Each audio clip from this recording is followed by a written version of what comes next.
Magandang araw po. Ngayon po ay pupunta kami ngayon sa North, Manaoag, Pangasinan.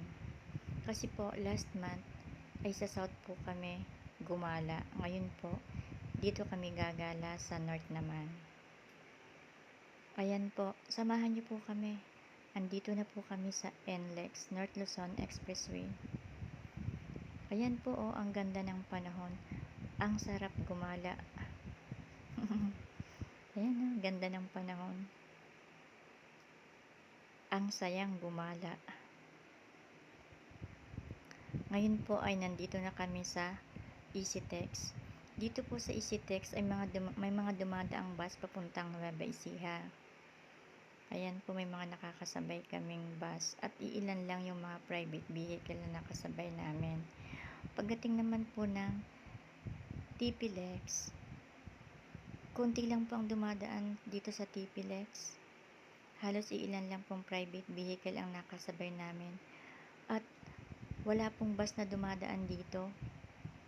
Wala akong nakita kahit isang bus.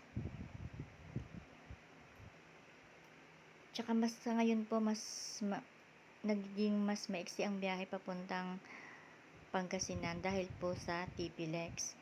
Dati po kasi inaabot ng 4 to 5 hours po ang biyahe papuntang Pangasinan.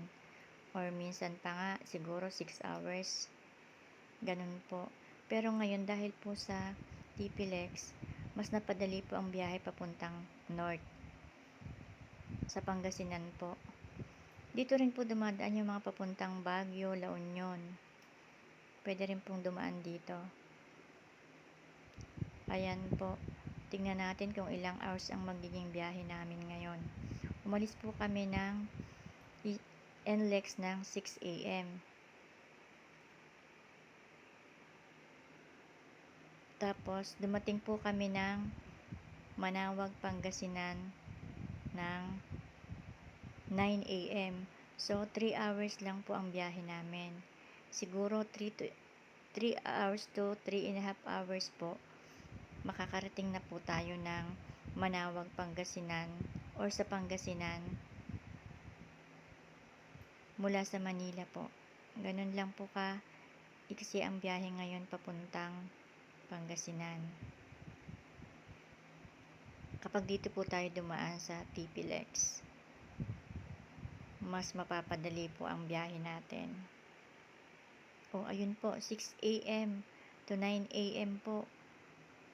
Nakarating kami ng Manaoag, Pangasinan. 3 hours lang po biyahe namin.